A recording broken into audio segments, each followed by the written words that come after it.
네, 어셈블리어 수업에 오신 모든 분들 환영합니다. 네, 이번 시간에는 컴퓨터 구조의 기초적인 내용, 좀 일반적인 내용에 대해서 다뤄보도록 할 텐데요. 일단 목차를 먼저 확인해 볼까요? 네, 목차는 크게 두 가지로 나눴습니다. 그래서 하나는 네, 기본적인 용어하고요. 그리고 CPU 내부 구조에 대해서 이렇게 크게 분류를 해봤는데, 제가 용어 소개를 먼저 준비를 한 이유는요. 어, 일단 컴퓨터 구조에 대해서 되게 이 수업을 듣는 분들은 거의 1학년에 있는 1학년 수업인 컴퓨터 공학 입문이나 객체지향 프로그래밍 수업을 이제 막 듣고 오신 분들이 대부분일 거예요. 그래서 그 컴퓨터 구조에 대해서는 되게 아주 맛보기 수준으로 다뤘거나 아니면 아예 생소한 분들이 많이 있을 겁니다. 근데 어셈블리어를 공부를 하려면은 컴퓨터 구조로는 공부해야 된다 했죠. 그러니까 같이 공부하는 게 좋다 했죠. 컴퓨터 구조에 대해 좀 같이 알면서 어셈블리어를 이해해야 여러분들이 제대로 이해를 할 수가 있는데 어 되게 컴퓨터 구조에 대해서 막 공부를 할 때 되게 생소한 개념들이 많이 나올 수가 있습니다. 생소한 용어들이 엄청 쏟아져 나올 수 있기 때문에 아주 기본적인 논리 회로에서 다루는 어셈블리어 수업 듣기 전에 분들은 대부분 아직 논리회로 수업도 듣지 않은 경우가 많이 있던데 그런 논리회로에 대한 용어 설명부터 좀 하는 게 아마 그 개념을 이해하는데 좀 많이 도움이 될 거예요. 그래서 용어 소개에 대해서 좀 준비를 해봤습니다. 네, 먼저 논리 게이트에 대해서 먼저 볼 건데요. 논리 게이트라는 거는 이제 그 전기적 준위에 따라서 0과 1로 표현되는 그런 디지털 신호들을 처리하는 전기 소자들을 의미합니다. 요즘 컴퓨터들, 요즘 현대적인 그런 컴퓨터들을 보고 대부분 디지털 컴퓨터라고 하는데, 이 디지털이라고 하는 거는 그 이산적인 신호죠. 컴퓨터는 내부적으로 이제 0과 1이라는 신호를 사용한다라고 하는데, 이게 실은 전기적으로 봤을 때는 그 0볼트 또는 뭐 그 반도체에 따라 다른데, 어쨌든 뭐 시스템에 따라 다른데, 뭐 5볼트거나 뭐 3볼트 뭐 이런 식으로 막 돼 있는데, 그 이렇게 딱딱 전기적인 준위에 따라서 뭔가 이분화할 수 있는 그런 신호를 처리하는 그런 논리적인 신호를 처리하는 그런 소자들을 보고서 논리 게이트라고 합니다. 그래서 논리 게이트는 크게 AND, OR, Exclusive, OR, NOT 이렇게 존재하는데 여기 그림을 제가 준비한 거 보시면은 이런 식으로 이렇게 그림으로 표현을 합니다. 논리 회로들을. 오른쪽에도 설명이 나와 있죠. and 그리고 and 앞에다가 not. 이제 not이라는 것은 그 반전시킨 걸 의미하거든요. 그래서 인버터라고도 이렇게 얘기를 하는데, 그래서 nand라는 게 있고 or 그리고 or 앞에 not을 붙인 nor 그리고 exclusive or 같은 것이 있습니다. 오른쪽에 보시면은 이거는 제가 이제 논리 게이트가 좀 독립적인 칩으로 존재하는 경우를 예로 좀 가져오기 위해서 그 74 시리즈에 있는 것 중에서 엔드 게이트가 포함되어 있는 74 시리즈 칩 중에 하나를 이렇게 가져와 본 거예요. 조합회로라고 하는 거는 이제 여러 논리 게이트들의 조합되어 있는 그런 집합들을 의미합니다. 그래서 되게 목적에 따라서 논리 게이트 하나만 가지고 좀 단순하게 표현할 수 없는 것들, 그런 것들을 이제 조합해서 이제 조합회로를 만드는데, 조합회로는 n개 신호가 이렇게 들어가면은 또 우리가 원하는 목적에 따라 설계한 또 m개의 신호가 나오게끔 이렇게 회로 전기 회로가 구성이 되어 있는데, 조합회로는 이제 예를 들어서 가산기라는 게 있고요, 애더라고도 하죠, 디코더, 그 멀티플렉서 같은 것들이 있습니다. 이거에 대한 자세한 내용은 아마 그 여러분들이 논리회로 시간에 가면은 아주 자세하게 배울 거예요. 뭐 간단히 얘기를 하자면 디코더는 뭔가 입력된 신호들을 좀 해독하는 데 사용하는 회로고, 멀티플렉서는 여러 개의 신호가 들어왔을 때 그 여러 개 신호 중에 하나를 선택해주는 그런 선택자 같은 것, 셀렉터 역할을 하는 게 멀티플렉서라고 하는데요. 제가 오른쪽에 이렇게 준비한 그림은 그 중에서도 가산기 중에서도 하프 애더를 예로 들었습니다. 그래서 이거는 A, B, C라는 세 개의 신호를 받으면은 이 sum이라고 하는 하나의 신호로 출력해주는 그런 기능을 가지고 있죠.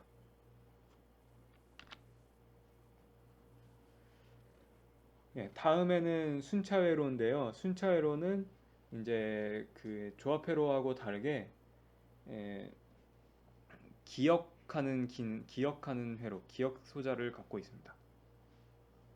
이 기억한다라고 하는 거는 그러니까 이전에 입력됐던, 그러니까 조합회로라고 하는 건 말이죠. 조합회로라고 하는 것은 이제 신호가 딱 들어오면요, 바로 이렇게 출력이 나옵니다. 이전 신호가 바뀌면은 그 다음 신호가 바로 바뀝니다. 근데 그거랑 다르게 이 순차회로라고 하는 거, 기억 소자라고 하는 거는 이전 신호가 들어오면은 이제 그거에 따라 출력이 나오는데, 다시 이거를 또 이제 피드백이라고 하거든요. 이런 거를 다시 가져와서 그 신호를 가지고 있는, 계속 기억하고 있는 그런 기능들을 갖고 있는데, 기억한다라고 하면 여러분들 뭐부터 생각나죠? 메모리부터 생각나죠? 메모리. 실제로 이 순차회로 같은 거가 아주 대표적으로 플립플롭이라고 하는 소재가 있는데, 이 플립플롭은 CPU 안에 들어가는 레지스터라던가요, 그리고 SRAM 같은 거를 구현할 때 사용이 됩니다. 아래에 있는 그림들은 이제 플립플롭들을 가져온 건데, 어, 제가 이렇게 세 개나 가져온 이유는 좀 간단하게 좀 참고하라는 의미에서 비교를 하기 위해서 좀 가져와 본 겁니다. 일단 크게 두 가지로 분류가 돼요. 얘는 SR 레치라고 하거든요. SR 레치라고 하고, 얘네들은 이제 플립플롭이라고 하거든요. 레치랑 플립플롭의 차이점은 뭐냐면요, 바로 클록의 차이예요. 클록의 유무. 얘네들은 클록이라 해서 무슨 화살표 같이 생긴 그런 신호를 별도로 또 받는데, 클록이란 말 들어보셨나요? 클록. 째깍째깍 할 때 그 클록.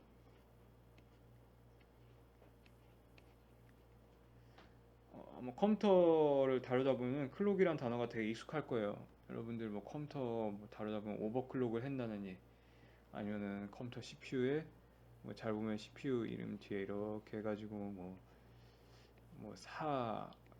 4GHz 뭐 이런 식으로 써 있는 거 많이 보셨을 거예요. 이 클록이라고 하는 게 뭐냐면요, 동기 신호입니다.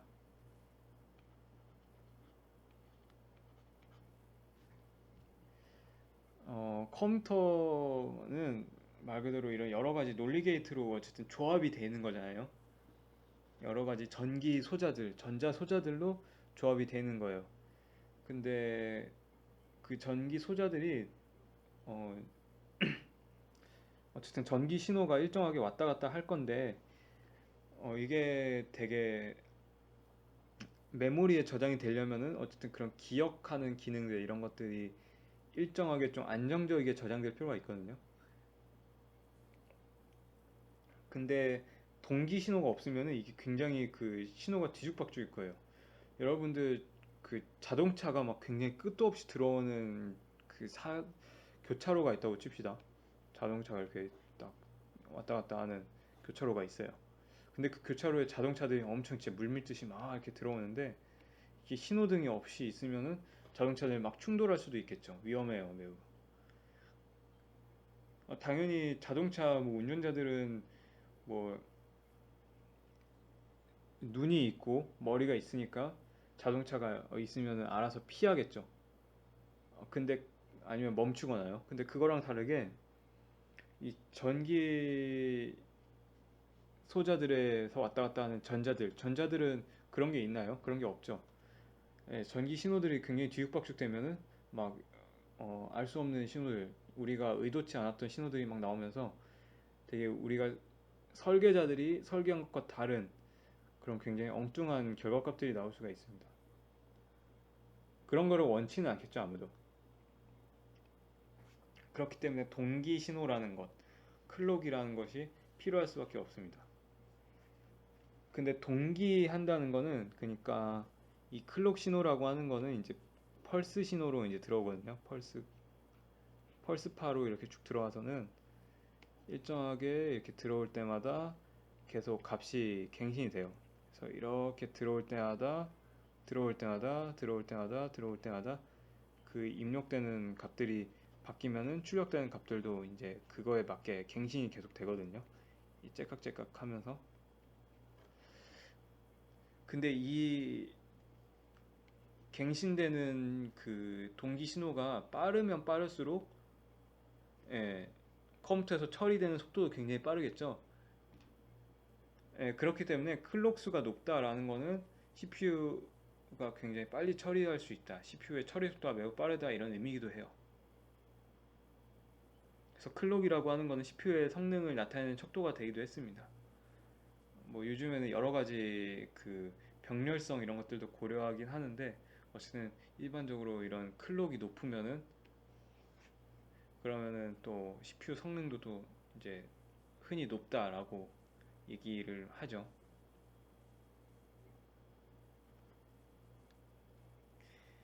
그래서 다시 레치랑 그 플립플롭의 차이에 대해서 얘기를 하면은 플립플롭은 이 클록이라고 하는 동기 신호에 따라서 입력돼 있는 이 입력돼서 들어오는 그 값이 계속 이렇게 바뀌는 기억되거나 바뀌거나 이렇게 그 갱신이 되는 경우를 의미를 하고요. 이 레치라고 하는 애는 그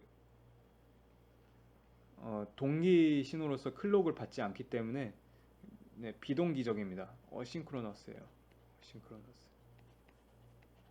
얘는 싱크로너스 하고요. 예, 비동기적이기 때문에 그 동기 신호랑은 상관없이 그냥 신호가 들어오면은 바로바로 바뀌는 그런 기억 소자가 바로 레치입니다. 그래서 아까 순차이로의 대표적인 예로 플립플롭 가지고 제가 레지스터하고 뭐 SRAM 같은 그런 메모리를 구현을 한다고 앞에서 설명을 했을 텐데 어, 레지스터라는 말, 램이라는 말은 많이 들어봤을지 모르겠는데 레지스터란 말에 대해서 좀 처음 듣는 분들도 있을 수도 있어서 레지스터에 대해서 좀 간단히 얘기하겠습니다. 레지스터는 일반적으로 CPU 내부에 들어있어요.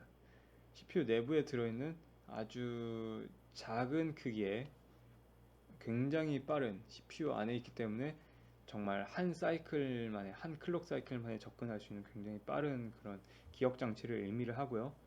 레지스터는 일반적으로 뭐 여러 가지 목적에 따라서 이제 배치를 할 수가 있는데 대체로는 연산의 중간 결과 같은 게 저장이 됩니다. 아래 두 가지는 이제 뭐냐면 하나는 이제 쉬프트 레지스터를 의미하고요. 이런 거는 보통 그 이제 누산기 같은 거에서 이제 보통 사용이 되고 얘는 이제 그냥 메모리 소자가 어떻게 생겼는지 SRAM이 어떻게 생겼는지 궁금해하실 분들이 있을 수도 있어서 제가 이제 SRAM 칩 중에 하나를 예, 그 사진을 하나를 좀 가져와 봤습니다. 예, 이 다음에는 메모리에 대해서 얘기를 해보겠습니다. 메모리란 무엇인지.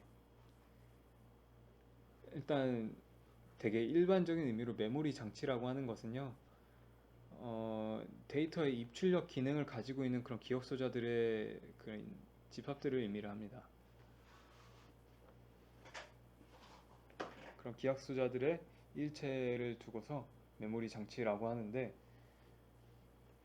메모리 장치는 이제 그 입출력의 단위인 하나의 입출력 단위인 워드 단위로 정보들을 저장합니다. 물론 이 정보라고 한다는 것들은 어떤 형태로 저장되냐면은 그 숫자나 뭐 명령어가 됐든 문자가 됐든 이런 것들을 바이너리화해서 이진수화해서 그 디지털 신호들을 이제 저장을 하겠죠, 메모리에다가. 우리가 대부분 사용하는 상용 메모리들은 바이트 단위로 저장을 합니다, 메모리에서는. 그래서 그 메모리에 접근을 하기 위해서는 바이트 단위로 이제 메모리가 존재하고 그 각 바이트를 이제 식별할 수 있는 위치, 그 이런 위치를 나타내는 주소 값이라는 걸 사용하죠. 어드레스, 번지라고도 하죠. 그래서 뭐 추상적으로 나타내면은 하나의 긴 배열이에요. 긴 배열이 이렇게 쭈루룩 약서랍 같이 이렇게 쭉 있어가지고는, 서랍장 같이 있어서는 0번, 1번, 2번, 3번, 4번 이런 식으로 이렇게 쭉쭉 그 각 바이트마다 이제 숫자를 매기겠죠. 그래서 그 숫자를 매기면 0번 바이트다 이렇게 하면은 0번 바이트에 들어있는 뭐 0번 바이트에 뭐 15라는 값을 넣는다 치면은 0번 바이트 접근하면은 15 이런 값이 나오게끔 이렇게 메모리는 구성이 돼 있어요.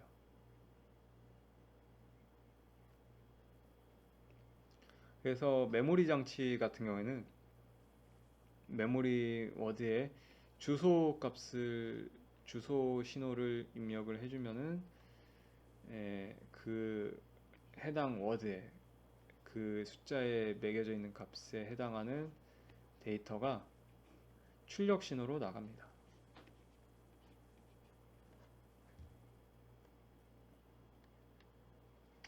그리고 참고로 하나 또 더 얘기를 하자면은 주소 같은 경우에는, 그러니까 데이터는 또 바이트 단위로 존재한다 했지만 주소 같은 경우에도 어쨌든 숫자로 매겨야 되잖아요. 이렇게 0, 1, 2, 3, 4. 그렇죠. 예. 그래서 어쨌든 주소 값이라고 하는 것도 일종의 데이터가 될 수가 있어요. 그러니까 뭔가 기억하기 위한 그런 숫자의 그런 비트 수가 필요하죠. 그럼 주소 값이 만약에 n비트면은 얼만큼의 숫자를 매길 수 있을까요? 바로 2의 n승만큼 매길 수가 있겠죠. 그래서 주소선이 만약에 8비트다. 그렇게 하면은 2의 8비트 해서 256 바이트를 가리킬 수 있다. 이렇게 흔히 얘기해요. 그러니까 주소 공간의 크기가 256바이트다. 주소 비트가 8비트면 만약에 주소가 16비트다. 16비트 주소선을 갖고 있다라고 하면은 65,536 바이트를 가리킬 수 있다. 해서 이런 경우에는 또 주소 공간의 크기가, 어드레스 스페이스의 크기가 65,536바이트다. 이렇게 얘기를 하죠. 대부분의 컴퓨터들은 32비트나 64비트다 이렇게 얘기하는데 32비트 주소를 갖는 경우에는 2의 32승 해가지고 4기가 정도를 가리킬 수 있습니다. 물론 이 정도로 가리킬 수 있다라는 거지, 여러분들이 메모리, 물리적인 메모리가 만약에 1기가밖에 없다라고 하면은 주소값을 4기가만큼 참조는 할 수 있는데 1기가만큼으로는 물리적으로 존재한다. 이 점은 약간 구분을 해야 돼요. 그래서 메모리에 대해서 좀 설명을 계속 이어서 하자면은 메모리 이러면은 계속 기억 장치다라고 하니까 되게 그럼 메모리에는 뭐 이렇게 하드디스크라던가 뭐 플로피디스크, CD 이런 것들도 그럼 메모리를 할 수 있나? 이렇게 물어볼 수 있겠죠. 근데 일반적으로 우리가 메모리다라고 하면은 주기억 장치, 메인 메모리를 의미합니다. 이런 하드디스크, 플로피디스크 아니면 뭐 플래시 드라이브 이런 것들은 보조 기억 장치라고 불러서 그러니까 세컨더리 드라이브 이런 식으로 불러서 드라이브라 해야 되나? 이런 경우에는 일반적으로는 그 메모리라고 안 하고요. I/O 장치로 분류를 합니다. I/O 디바이스로 분류를 해요.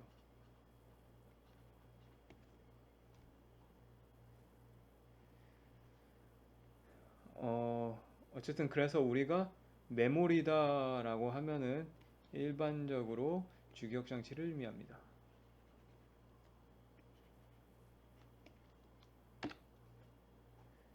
그리고 주기억 장치는요, 흔히 우리가 여기 밑에 그림이 있는 것처럼 램을 이제 메모리라고 생각하는 경우도 있는데, 메모리는 사실 롬도 포함합니다. 롬이라고 하는 거는 그 여기 써 있듯이 리드 오니 메모리라고 해서 읽기 전용 메모리를 의미하는데, 물론 롬이라고 하는 거는 뭐 EP롬이나 EEP롬 같이 되게 전기적인 신호라던가 뭐 이렇게, 아니면 뭐 다른 경우에는 이제 그 자외선에 의해서 지울 수 있는 그런 롬들도 있기 때문에 막 리드 온이라고 하는 게 약간 모호할 수 있긴 한데, 어쨌든 일반적인 의미로서, 좀 원론적인 의미로서 롬이라고 하는 거는 되게 마스크롬처럼 지워지지 않는 읽기 전용으로서의 그런 메모리를 흔히 가리킵니다. 그래서 되게 지워져서는 안 되는 그런 좀 중요한 데이터들, 그런 것들을 보통 롬에다 기록을 하겠죠. 롬은 흔히 이제 그 컴퓨터 같은 경우, 우리가 사용하는 범용 컴퓨터 같은 경우에는 바이오스 같은 그 펌웨어들, 이런 것들을 저장할 때 사용되고요. 가전제품에 들어가는 펌웨어도 보통 롬에다가 이제 구워서 내장을 하는 식을 사용하고, 여기 오른쪽에 보이는 롬 카트리지, 롬팩이라고 흔히 부르는 이런 것들도 안에 롬이 들어가는데, 물론 롬 카트리지라고 하기는 하지만 이런 게임 카트리지 안에는 종종 램이 들어가긴 합니다.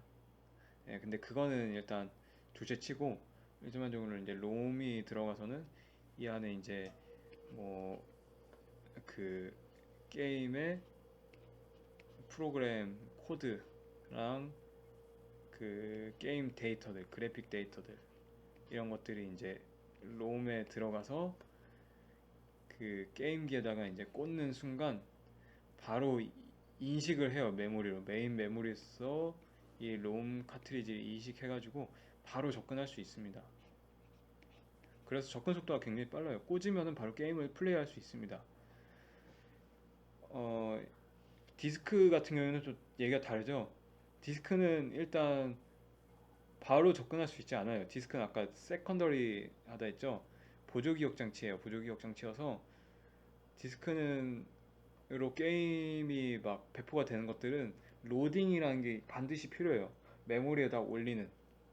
근데 롬 카트리지는 그런 게 없어서 굉장히 빠르게 할 수가 있습니다.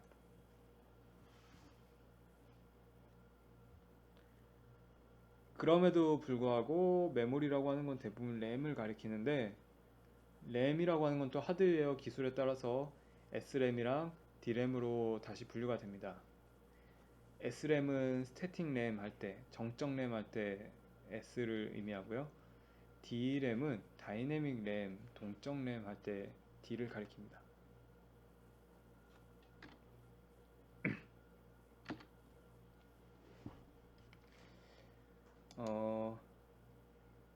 예. 그래서 DRAM은요, 왜 DRAM이라고 하냐면요, 이 주기적으로 리프레시라는 걸 해줘야죠. 재충전이라고 얘기하는데,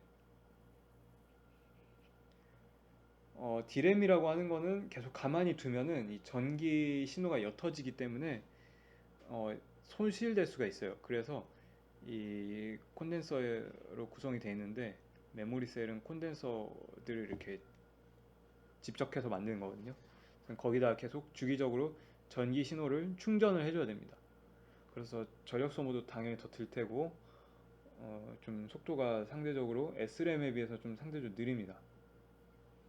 SRAM은 이 리프레쉬라고 하는 것이 필요가 없어요. 왜냐면 얘네들은 플립플롭이라는 아까 다뤘던 그 논리 게이트들의 집합으로 만들어져 있는 그 플립플롭으로 만들어져 있어서 되게 안정적이고 속도가 굉장히 빠르고, 그래서 플립플롭 가지고 아까 제가 레지스터도 만든다고 했었죠.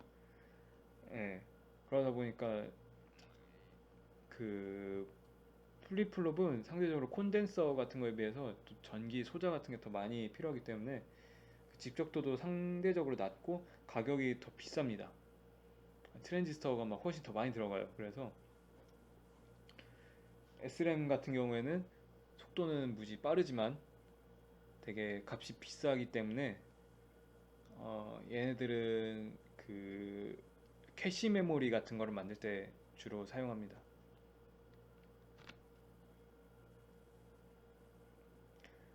네, 그래서 이제 캐시 메모리에 대해서 좀 다시 얘기가 또 나왔네요. 그래서 얘기를 해보자면, 자, 우리 폰노이만 아키텍처에 대해서 우리 1강에서 간단히 얘기를 했습니다. 어떻게 돼 있었죠? 다시 봅시다. CPU가 있으면은 이제 버스 선으로, 시스템 버스로 메모리하고 뭐 또 IO 장치 이렇게 연결이 돼 있는데, 버스선이 뭐라 했죠? 전선이라고 했습니다. 버스선 전선이에요. CPU하고 메모리는 물리적으로 분리되어 있습니다. 아까 봤었던 그 램 슬롯 있죠? 램 슬롯이 아니라 그 램이 CPU 안에 들어있는 건 아니잖아요. 우리가 슬롯에다 꽂는 거지. 물리적으로 분리되어 있습니다. 당연히 접근하는 속도는 CPU 안에 있는 레지스터들에 접근하는 것보다 훨씬 느려요. 메모리에 접근하는 것은 거의 한 100배 정도 차이 날 수 있습니다. 100사이클 정도. 그러니까 CPU 안에 들어있는 레지스터들은 거의 한 1사이클이면 바로 접근할 수 있는데, 메모리까지 왔다 갔다 하는 데는 거의 100사이클이 막 필요하다는 거예요. 근데 메모리에서 계속 그 명령어를 불러와서 계속해서 CPU는 계속 실행을 해야 되는데, 이 두 개의 물리적인 차이 때문에, 이 간극 때문에 속도가 느려지면 안 될 거예요. 그래서 우리는 이 간극을 메우기 위해서 CPU하고 메모리 사이에다가 캐시 메모리라는 거를 두자라고 이제 발상을 에, 가지게 됐는데요. 물론 오늘날 대체로는 CPU 안에 캐시가 들어가긴 합니다만, 일반적으로 이 중간에 있다라고 표현을 하는데, 캐시가 캐시라고 하는 거는요, 이 지역성, 로컬리티라고 하는 그 개념, 그 원리를 사용을 합니다.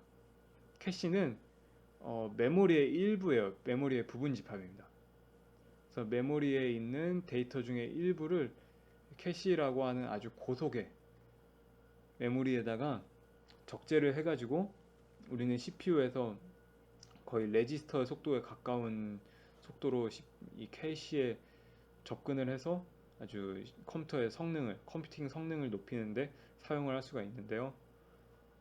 지역성이라고 하는 거는 아마 여러분들이 운영체제 시간이나 아니면 컴퓨터 구조론 시간에 간단하게 다룰 거예요. 그래서 지역성 개념은 크게 뭐 템포럴, 그러니까 시간적 지역성이랑, 그리고 또 공간적 지역성, 스페셜 로컬리티, 이렇게 두 가지로 나눠져 있는데,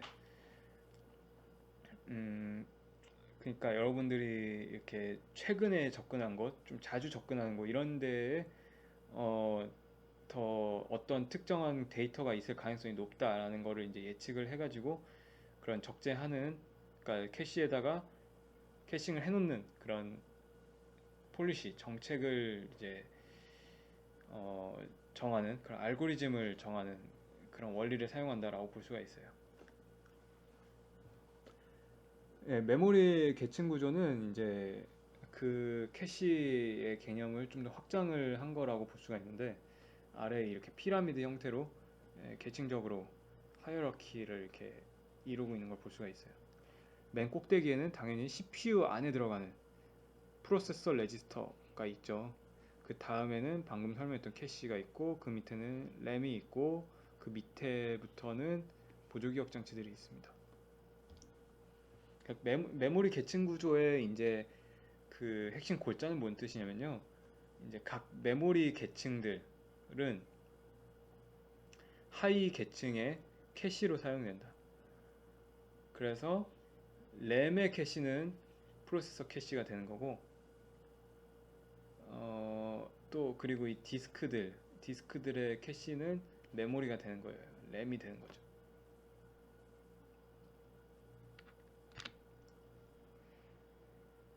예, 다음에는 이제 버스에 대해서 설명하도록 하겠습니다.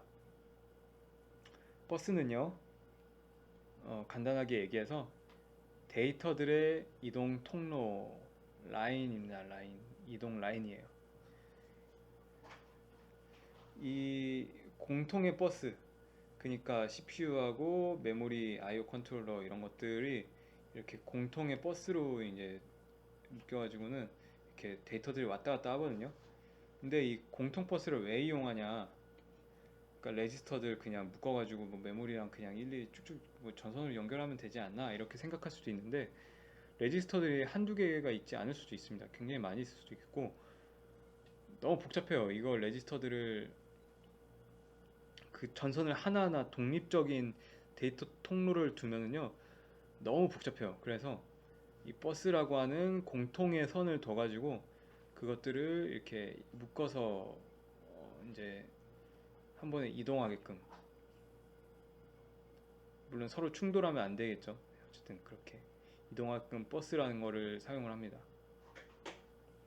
그래서 CPU랑 메모리랑 그리고 I/O 장치들은 이 시스템 버스 가운데 있는 이 시스템 버스라고 하는 거에 의해서 연결돼서 데이터를 서로 주고받습니다.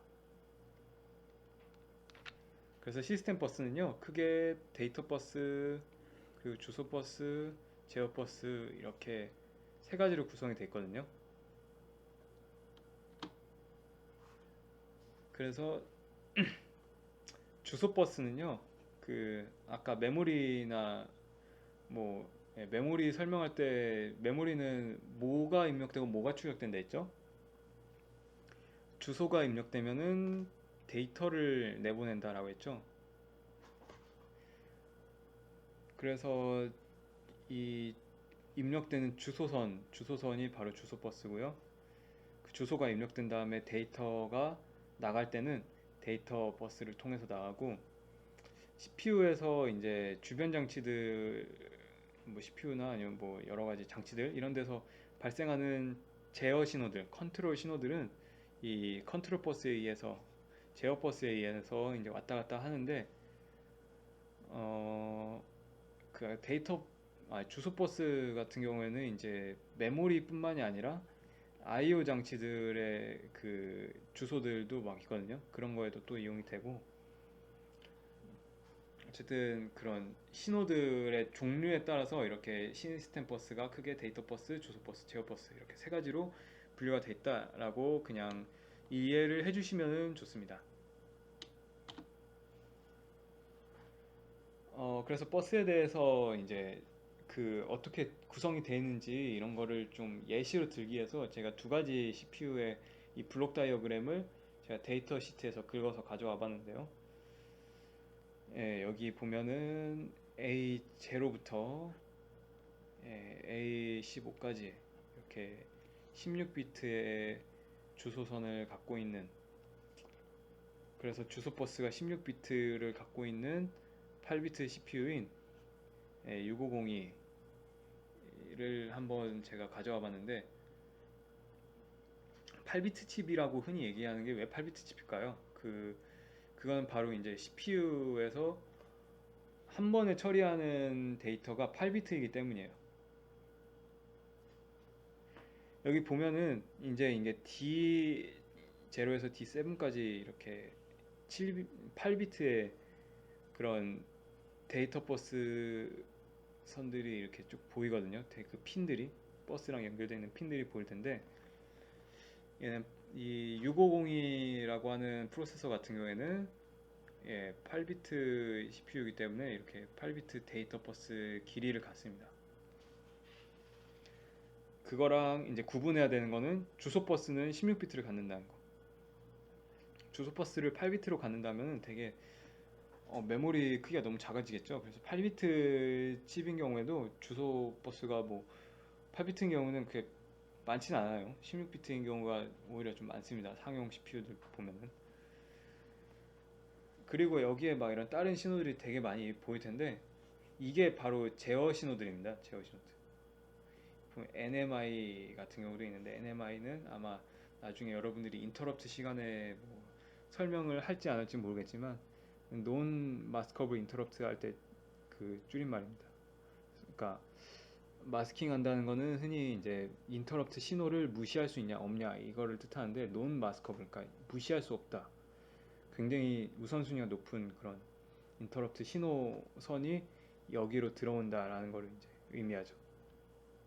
이 제어 전기신호들에 의해서 CPU랑 연결돼 있거나 CPU 내부에 있는 그 여러 가지 전기 장치들, 여러 전기 소자들 이런 것들이 제어가 됩니다.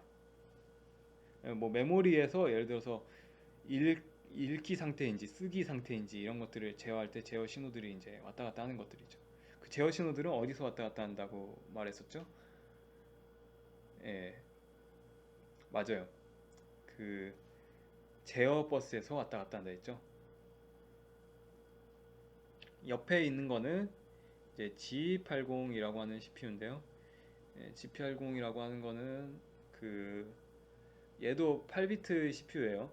그래서 보면은 데이터 버스가 8비트 길이를 갖는 거 볼 수가 있어요. G80 같은 경우에는 주소 버스도 이 6502 같이 그 16비트 길이를 갖습니다. 16비트고 데이터 버스는 8비트죠.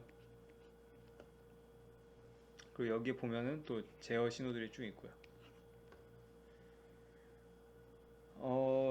이거는 조금 그냥 재미로 들으라고 있는 건데요. 그 6502 같은 경우에는 어디에 사용이 됐냐면, 물론 이거는 그 시머스 공정을 사용한 65C02라고 써있긴 한데, 이 6502라고 하는 거는 그 아까 게임 카트리지 보여줬던 페미컴, NES라고도 하는 페미컴에 사용됐거나 아니면은 애플 2 같은 컴퓨터 아니면은 코모도어 64 같은 그 유명한 8비트 컴퓨터들에 사용됐던 CPU들이고 그 G80 같은 경우에는요 그 게임보이